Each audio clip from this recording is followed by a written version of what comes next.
The Intergalactic Kaiju Fellowship Center had never looked brighter. Rows upon rows of massive spike-laden creatures milled about the inner sanctum, fluorescent rainbow mohawks agleam under crystalline chandeliers. A billion viewers tuned in via galactic streaming feeds.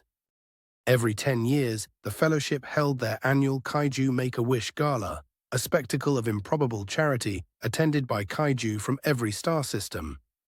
This year, though, the air rippled with tension.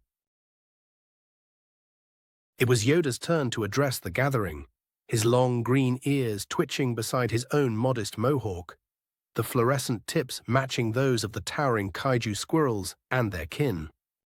Ordinarily, he might have spoken about interplanetary kindness or the medical miracles funded by last year's donations. Instead, the elders lurked at the front row, their rainbow spikes a permanent scowl. There was a brewing dissatisfaction. Word had spread. Earthlings, despite their promises, had not abolished their zoos. The practice offended the kaiju consciousness, which spanned entire constellations, a collective memory millennia old, unified in its loathing of animal jails. Zoos to them were not parks or sanctuaries. They were relics of cruelty. When the kaiju descendant convoy arrived at Liberty Island, the spectacle was overwhelming.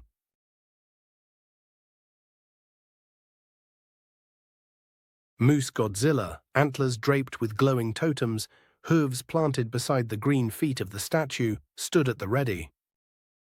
Viper Talon, the American kaiju, flanked his side, her razor scales shifting like an oil slick in the afternoon haze.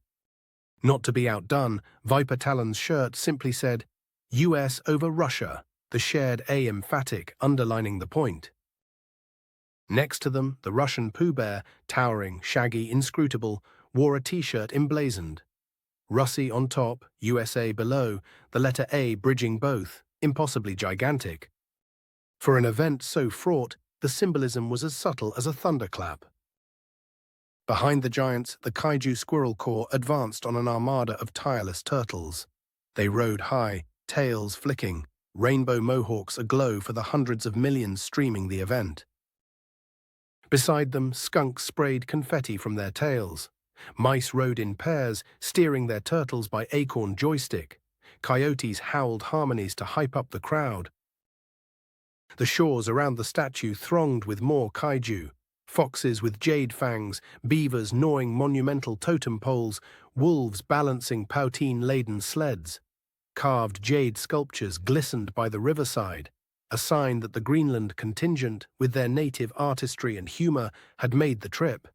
Even the dog sled teams, bearing crates of maple gravy and cheese curds, seemed charged with purpose.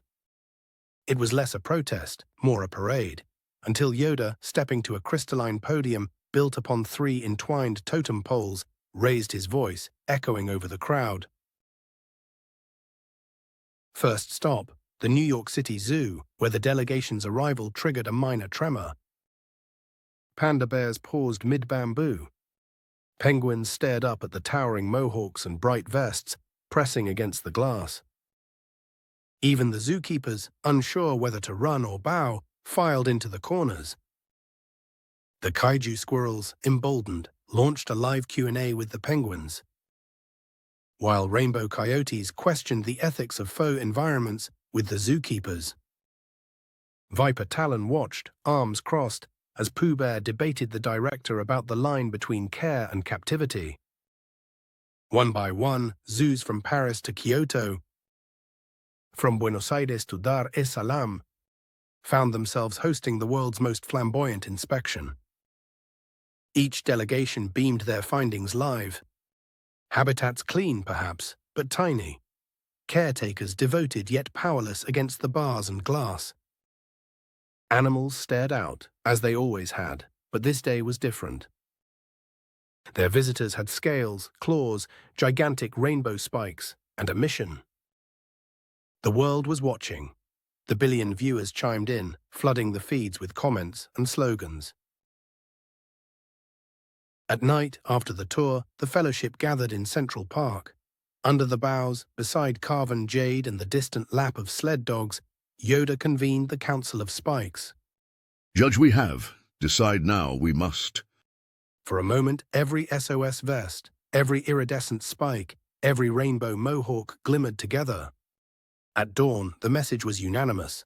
The Kaiju Make-A-Wish Foundation, the Elders, and the billion live-stream viewers called upon the nations of Earth to transform their zoos into wild sanctuaries, places of refuge, not cages.